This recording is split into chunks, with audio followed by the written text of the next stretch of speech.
El archipiélago de las Islas Malvinas se encuentra geográficamente situado frente a las costas de la República Argentina, en la misma latitud que la provincia de Santa Cruz. La Patagonia Argentina es el territorio continental más próximo al archipiélago. Se vincula al continente por alzarse sobre la misma plataforma continental submarina, conocida como Mar Epicontinental Argentino. Se encuentra a unos 399 kilómetros de la isla de los Estados. El operativo Cóndor ocurrió el 28 de septiembre de 1966. Un grupo de jóvenes estudiantes, obreros y sindicalistas desvió un avión de aerolíneas argentinas y aterrizó en Malvinas. Allí hicieron flamear la bandera argentina durante 36 horas.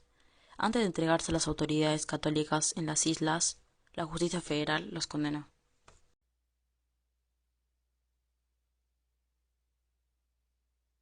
Antonio Rivero llegó a las Islas Malvinas en 1826, siendo muy joven. Era peón de campo. Los extranjeros lo llamaban Antuc. Para el resto, era simplemente el gaucho Rivero. Durante los años siguientes a su llegada, Rivero vivió el progreso que se produjo en las islas y, trabajando a la par de otros gauchos e indios, alcanzó a tener cierta influencia sobre ellos. Este crecimiento se vio afectado por dos hechos significativos: el ataque norteamericano de la corbeta Lexington hacia finales de 1831 y 2 años después, el 2 y 3 de enero, la incursión de fuerzas británicas al mando de John Onslow, que usurparon las islas. Ante esta nueva situación, muchos colonos fueron expulsados y volvieron a Buenos Aires en la goleta argentina Sarandí, pero Rivero y otros gauchos criollos decidieron quedarse. Con las nuevas autoridades, vivir en Malvinas se tornó cada día más duro, y a la irritación que les provocaba a los criollos ver izar el pabellón británico, se le sumaban las pésimas condiciones de vida a las que eran sometidos por las autoridades que habían dejado a los británicos en el poder. Esta situación explotó el día 26 de agosto de 1833, cuando, encabezado por Rivero, un grupo de gauchos e indios atacó a las autoridades.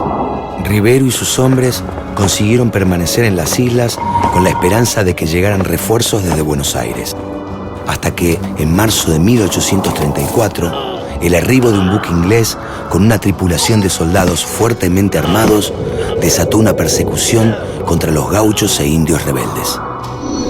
Inmediatamente después fueron trasladados a Londres, donde finalmente no fueron juzgados ni condenados, ya que el juez que tuvo a cargo la causa determinó que los hechos por los que se acusaba al señor Antonio Rivero habían sucedido fuera de los dominios de la corona británica, y esto marcó claramente la falta de jurisdicción que tenían los británicos sobre las islas, que recién hacia 1841 fueron consideradas por Gran Bretaña como territorios de ultramar.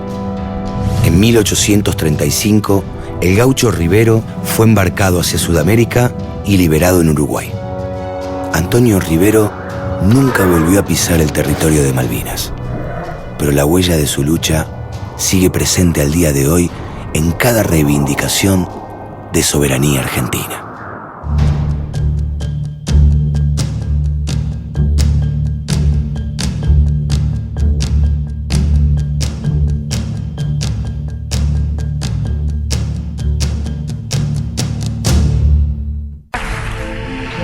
El informe Rattenbach se mantuvo clasificado, oculto y con prohibición de difundirlo por más de 30 años.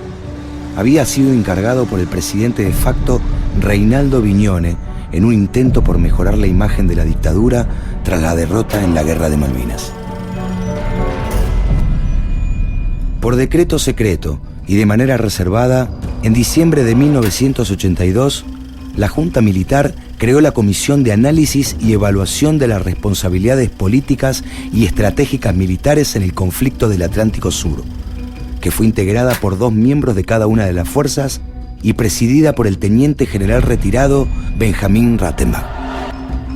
Esta comisión se instaló en el Congreso de la Nación, desde donde solicitó informes, documentos, testimonios, antecedentes y todo dato útil para aclarar en forma completa y veraz lo sucedido. Tras varios meses de trabajo, el informe estuvo listo y se presentó dividido en 5 partes. Una introducción, una reseña de los antecedentes del conflicto y de las razones que asistían a la Argentina para el reclamo de las islas. La evaluación y análisis crítico de las operaciones militares. La asignación de responsabilidades políticas y militares. Y finalmente, las experiencias y enseñanzas que había dejado la Guerra de Malvinas. Subordinación y valor. La comisión enumeró de manera implacable los errores de la guerra. Uno de ellos fue que no se habían previsto necesidades logísticas básicas y esto provocó serios problemas de desnutrición. Otro, que la clase 1963 no había completado su instrucción básica ni de tiro ni de combate. El 60% de las bombas que hicieron blanco en los buques británicos no estallaron. La investigación reveló además que no existió una acción conjunta entre el ejército, la armada y la fuerza aérea, lo que constituye un caso insólito en la historia moderna de las guerras.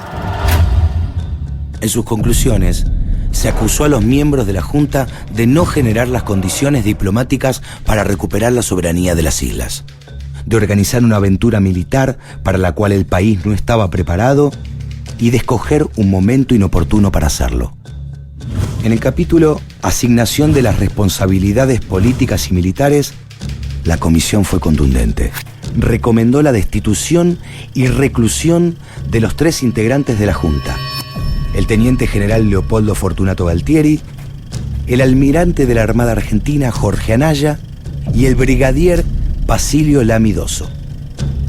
Además, en los casos particulares de Galtieri y Anaya, encuadró sus crímenes en el artículo 747 del Código de la Justicia Militar, con condenas que iban desde la reclusión por tiempo indeterminado hasta la pena de muerte. El contenido iba mucho más allá de lo que la Junta Militar se había imaginado. Las conclusiones fueron devastadoras y por esta razón la decisión se tomó inmediatamente: archivar los documentos, prohibir su difusión y ocultar para siempre las pruebas que demostraban la responsabilidad de las Fuerzas Armadas. La presidenta Cristina Fernández de Kirchner firmó el decreto 200, donde dispuso la desclasificación del informe y la creación de una comisión para estudiar los documentos y hacer públicas sus conclusiones y anexos. Por primera vez, el Estado democrático asumió la responsabilidad de difundir un documento que condena con severidad al gobierno dictatorial y su actuación durante la Guerra de Malvinas, poniendo el foco en sus irresponsables decisiones.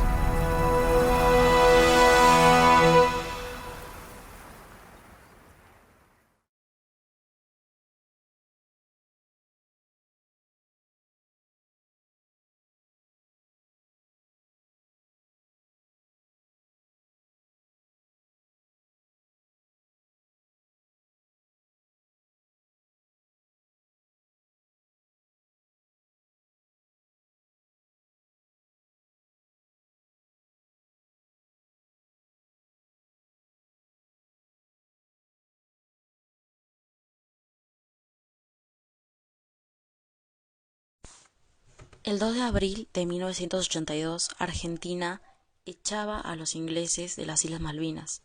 Pocas semanas después, Londres envió una flota a recuperar el honor y las tierras, lo cual logró una guerra que terminó el 14 de junio. Fue evidente que no estábamos preparados para una guerra en ningún sentido: armas, ropa, psicología y moralmente, ni entrenados para enfrentar a los británicos. La mala estrategia del gobierno también nos llevó a la derrota. A pesar de que este episodio nos sirvió de mucho para la Argentina, es importante aclarar que la derrota y la sangre derramada en Malvinas abrió paso al fin de la dictadura militar y el inicio de un periodo de transición a la democracia.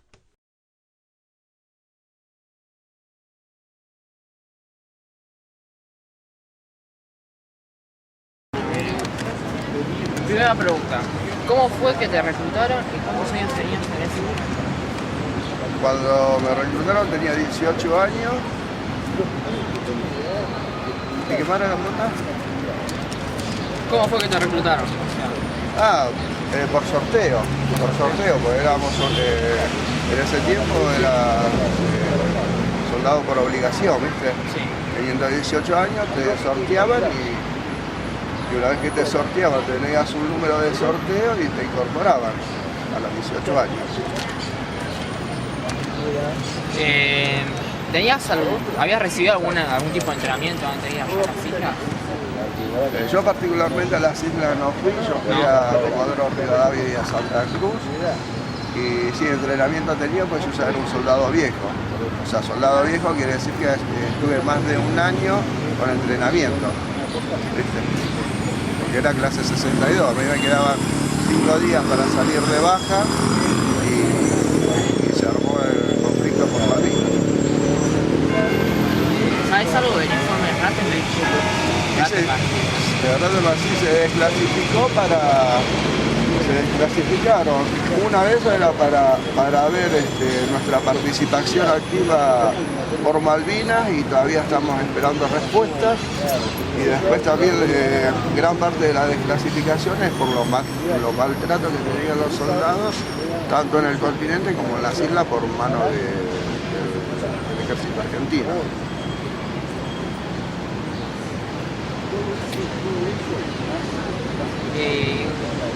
¿Qué pasó con vos después de la guerra, hasta ahora? ¿Cómo te trata? Y después, ¿Cómo tratan a uno de tus compañeros? después del conflicto vinimos ocultados, vinimos prácticamente a la noche, camiones ocultos, con un lavado de cabeza para que no hablemos nada sobre lo que nos había pasado. Y después, hasta ahora, después de 34 años, seguimos ocultos porque no nos quieren reconocer como veteranos de guerra, siendo que fuimos partícipes necesarios por Malvinas, por la recuperación por Malvinas. ¿Viste? Es una vergüenza, sí que es una vergüenza. Nosotros no solo perdimos parte de la juventud, sino que estamos perdiendo parte de la vejez en un reclamo que tenía que haber sido reconocido en su tiempo y en forma. ¿Cómo actuaron los gobiernos desde que se volvió la democracia hasta ahora? Y absolutamente mal, porque si no, no estaríamos acá reclamando.